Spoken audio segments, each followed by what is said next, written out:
नमस्ते मित्रों, सभी को जय श्री राम। आज हम जानेंगे संभाजी के बारे में, जो कि शिवाजी के पुत्र थे।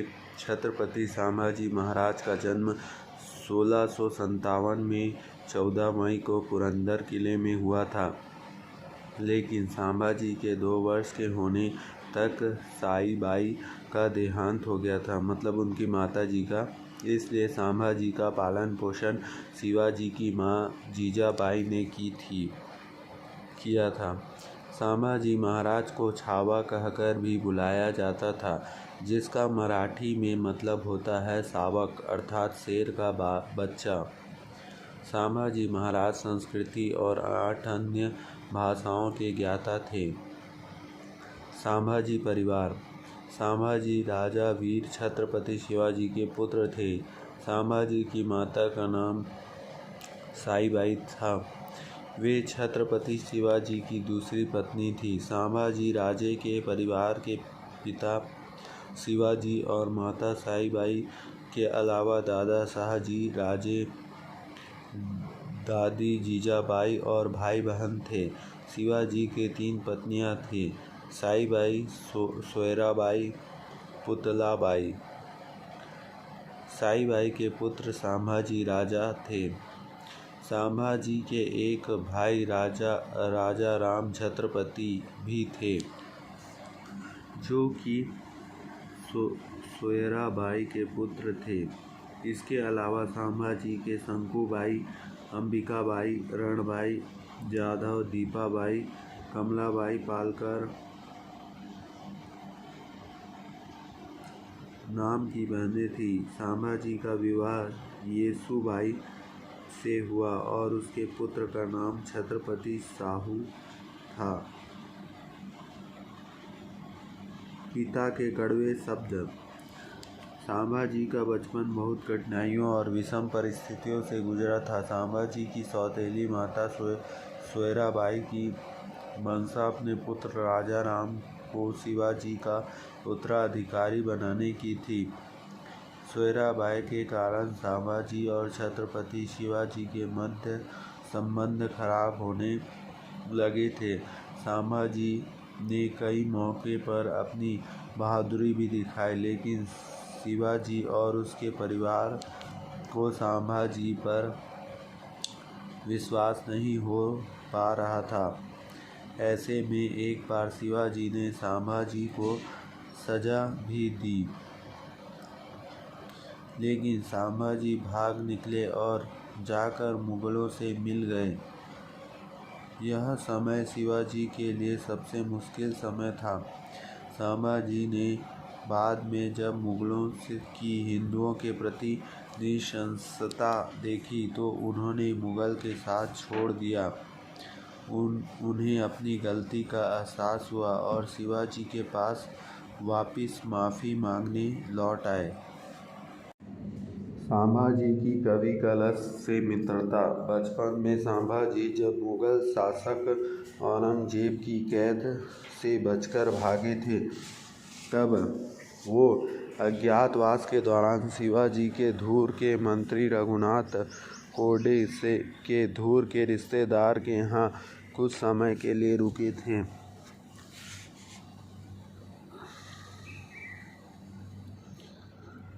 वहाँ संभाजी लगभग 1 से 1.5 वर्ष के लिए रुके थे। तब संभाजी ने कुछ समय के लिए ब्राह्मणी बालक के रूप में जीवन यापन किया था। इसके लिए मथुरा में उनका उपनयन संस्कार भी किया गया और उन्हें संस्कृत भी सिखाई गई। इसी दौरान संभाजी का परिचय कवि कलश से हुआ। संभाजी का उग्र और विद्रोही स्वभाव को सिर्फ कवि कलश ही संभाल सकते थे। संभाजी महाराज द्वारा लिखी रचनाएं। कलश के संपर्क और मार्गदर्शन से संभाजी का साहित्य की तरफ रुचि बढ़ने लगा। संभाजी ने अपने पिता शिवाजी के सम्मान में संस्कृत में बुधा चरित्र भी लिखा था। इसके अलावा मध्यकाल में संस्कृत का उपयोग करते हुए संभाजी ने श्रृंगारिक भी लिखा था। एक शासक के रूप में संभाजी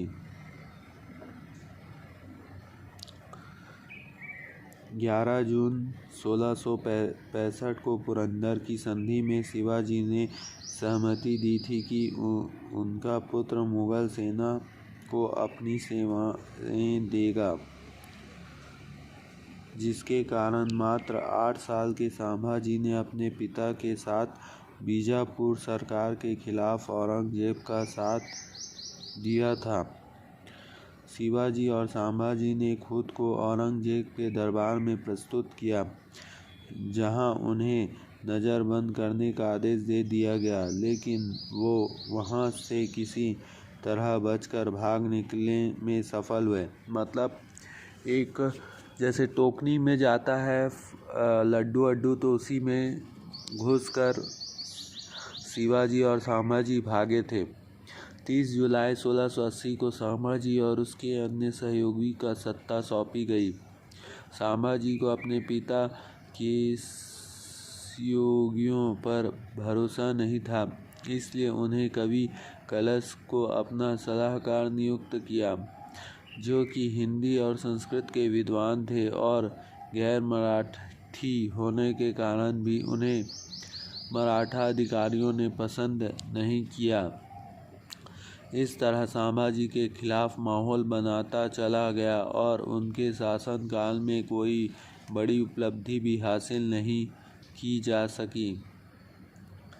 संभाजी महाराज की उपलब्धियां। संभाजी महाराज ने अपने छोटे से जीवन काल में हिंदू समाज के हित के लिए बहुत बड़ी बड़ी उपलब्धियां हासिल की थी, जिसमें प्रत्येक हिंदू आभारी है। उन्होंने औरंगजेब की 8 लाख की सेना का सामना किया और कई युद्धों में मुगलों को पराजित भी किया।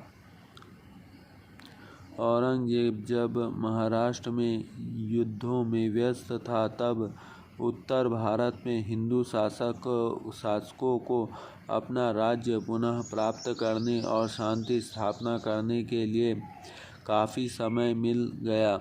इस कारण ही वीर मराठाओं के लिए सिर्फ दक्षिणा ही नहीं बल्कि पूरे राष्ट्र के हिंदू उसके ऋणी हैं, क्योंकि उस समय यदि संभाजी औरंगजेब के सामने समर्पण कर लेते या कोई संधि कर लेते तो औरंगजेब अगले 2-3 वर्ष में उत्तर भारत के राज्यों को वापस हासिल कर लेते और वहाँ की आम प्रजा और राजाओं की समस्या बढ़ जाती है। यह संभाजी के सबसे बड़ी उपलब्धि में गिना जाता है। हालांकि सिर्फ संभाजी ही नहीं, अन्य राजाओं के कारण भी औरंगजेब दक्षिण से 27 साल तक विभिन्न लड़ाइयों में उलझा रहा, जिसके कारण उत्तर में बुंदेलखंड, पंजाब और राजस्थान में हिंदू राज्यों में हिंदुत्व को सुरक्षित रखा जा सका। संभाजी ने कई वर्षों तक मुगलों को महाराष्ट्र में उलझाए रखा। देश के पश्चिम घाट पर मराठा सैनिकों और मुगल कोई भी पीछे हटने को तैयार नहीं था। संभाजी वास्तव में सिर्फ बाहरी आक्रमणों में नहीं बल्कि अपने राज्य के भीतर भी अपने दुश्मनों से घिरे हुए थे। इन दोनों मोर्चाओं पर मिलने वाली छोटी छोटी सफलताओं के कारण ही संभाजी प्रजा के एक बड़े वर्ग के दिलों में अपनी जगह बना पा रहे थे। वो समय कुछ ऐसा था कि लगातार कई समय तक पहाड़ और धरती वीर मराठाओं और मुगलों के खूनों से सनी रहती थी।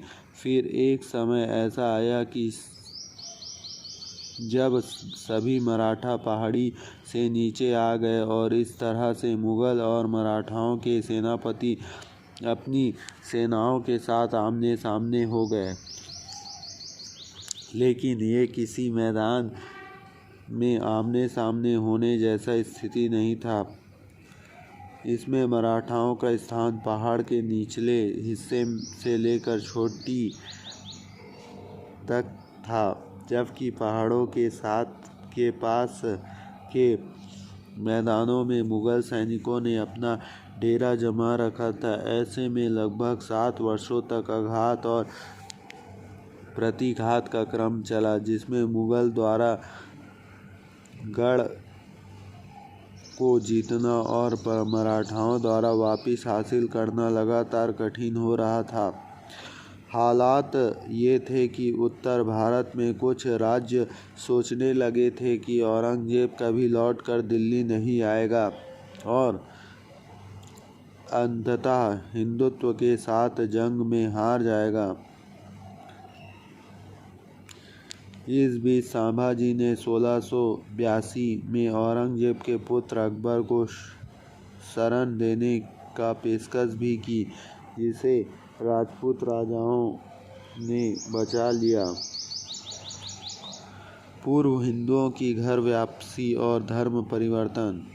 शिवाजी महाराज के समय में ही मुगलों के दबाव में हिंदू से मुस्लिम बने भाइयों की घर वापसी शुरू हो गई। शिवाजी महाराज ने सबसे पहले नेताजी पालकर को पुनः हिंदू बनाया था, जिन्हें की जबरन मृत्यु का भय दिखाकर इस्लाम अपनाने पर मजबूर किया गया था। संभाजी ने अपने पिता के सपने को साकार करने के लिए इसे आगे ले जाते हुए इस दिशा में कई सराहनीय कदम उठाए। संभाजी महाराज ने इसके लिए अलग से विभाग ही बना दिया कि जो पुनः धर्मांतरण का कार्य देखता था। इस विभाग के अंतर्गत उन समस्याओं को देखा जाता था जिसमें किसी व्यक्ति या परिवार को मुगल ने जबरन इस्लाम बना दिया हो, लेकिन वे अपने हिंदू धर्म को छोड़ना नहीं चाहते और वापस हिंदू बनने की मंशा रखते हो। संभाजी भगवान शिव के परम भक्त थे, जो अपने अंतिम समय तक मुगलों के सामने भी हिंदू देव भगवान शिव की अनुसरण करते रहे। संभाजी का एक नाम शंभू जी था, जो कि महादेव का ही एक नाम है। संभाजी को जब शिवाजी के साथ औरंगजेब की शरण में जाना पड़ा था, तब उन्होंने महाराष्ट्र से लेकर काशी विश्वनाथ से होते हुए दिल्ली तक की कठोर यात्रा की थी, जिसमें उनके जीवन में कई प्रारंभिक वर्ष निकल गए। इसी दौरान बाल शंभू के महादेव ने अपने इष्ट दिखाने लगे और शंभू राजे ने शिव शंभू की आराधना शुरू कर दी। शिवाजी राजे की मृत्यु और हिंदुत्व के लिए संकट की घड़ी। वास्तव में महान शिवाजी के देहांत के बाद 1680 में मराठाओं को मुगलों का सामना करना पड़ा था। औरंगजेब को लगा था कि शिवाजी के बाद उनका पुत्र संभाजी ज़्यादा समय तक टिक नहीं सकेगा, इसलिए शिवाजी की मृत्यु के बाद 1680 में औरंगजेब दक्षिण की पठार की तरफ आया। उसके साथ 4 लाख जानवर और 50 लाख की सेना थी। औरंगजेब ने बीजापुर की सल्तनत के आदिल शाह और गोलकोड़ा की सुल्तान के कुतुब शाही को परास्त किया और वहां उनके सेनापति कमशा मुबारक खान और सरजर खान को नियुक्त किया। इसके बाद औरंगजेब ने मराठा राज्य का रुख किया और वहां संभाजी की सेना का सामना किया। 1682 में मुगल ने मराठा के राम सेई दुर्ग को घेरने की कोशिश की, लेकिन 5 महीनों के प्रयास के बाद भी वो सफल न हो पाए। फिर 1687 में वाई के युद्ध में मराठा सैनिक मुगलों के सामने कमज़ोर पड़ने लगे। वीर मराठाओं के सेनापति हम्बी राव मोहिते शहीद हो गए। सैनिक सेना छोड़कर भागने लगे। संभाजी इसी दौरान संगमेश्वर में 1689 फरवरी को मुगल के हाथ लग गए। संभाजी और औरंगजेब का अत्याचार। संभाजी पर औरंगजेब का अत्याचार। 1689 तक स्थितियां बदल चुकी थी। मराठा राज्य संगमेश्वर में शत्रुओं के आगमन से अनभिज्ञ था। ऐसे में मुकराब खान के अचानक आक्रमण से मुगल सेना महल तक पहुंच गई और संभाजी के साथ कवि कलश को बंदी बना लिया। उन दोनों को कारागार में डाला गया और उन्हें वेद विरुद्ध इस्लाम अपनाने को विवश किया गया। औरंगजेब के शासनकाल के आधिकारिक इतिहासकार मासिर प्रथम अंबारी और कुछ मराठा सूत्रों के अनुसार कैदियों की चैनों से जकड़कर हाथी के हौंदे से बांधकर औरंगजेब के कैंप तक ले जाया जाता था, जो कि अकलूज में था। मुगल शासक तक ये खबर अपने ही पहुंच चुकी थी और उन्होंने इसके लिए एक बड़े महोत्सव का आयोजन की घोषणा की। मुगलों ने पूरे मार्ग में विजयी सेनापति के लिए उत्सव का आयोजन और स्वागत किया। मुगल की जीत के जश्न के लिए शेख निजाम का चित्र बनवाया गया। मुगल पुरुष सड़कों पर और झरोखों से झांकती महिलाएं बुरखे के भीतर से हारे हुए मराठा को देखने को उत्सुक थी, जबकि राह में पड़ने वाले हर मुगल उनकी हंसी उड़ा रहे थे और कोई तो अपमान के मुंह पर थूक भी रहा था। मुगल से मिले हुए राजपूत सैनिकों को संभाजी के लिए बहुत सहानुभूति थी। संभाजी ने उन्हें ललकारते हुए कहा था कि या तो वे उन्हें खुला छोड़कर सन्मुख युद्ध कर ले या फिर उन्हें मारकर इसे अपमान से मुक्त दे, लेकिन मुगलों का डर से वो सैनिक खामोश थे। इस तरह से 5 दिन तक चलने के बाद वो अपने औरंगजेब के दरबार में पहुंचे। औरंगजेब संभाजी को देखकर अपने सिंहासन से नीचे उतर कर आया और उसने कहा कि मराठाओं का आतंक कुछ ज़्यादा ही हो गया था। वीर शिवाजी के पुत्र को मेरे सामने खड़े होना एक बहुत बड़ी उपलब्धि है। ऐसा कहकर औरंगजेब ने अपने अल्लाह को याद करने के लिए घुटने टेके। कवि कलश उस समय चैनों से बंधे हुए एक खड़े थे, लेकिन उन्होंने संभाजी की तरफ देखा और कहा कि हे मराठा राजे, देखिए, आलमगीर खुद अपने सिंहासन से उठकर आपके आगे श्रद्धा से नतमस्तक होने आए हैं। कलश ने अब उन विपरीत परिस्थिति में भी वीरता दिखाते हुए कहा कि औरंगजेब अपने दुश्मन संभाजी राजे के सामने घुटने टेक रहे हैं। इस औरंगजेब आग बबूला हो गया और उसने उन दोनों की तहखाने में डालने का आदेश दे दिया। औरंगजेब ने शेख निजाम को फतेह जंग खान ए आजम की उपाधि देने की घोषणा की।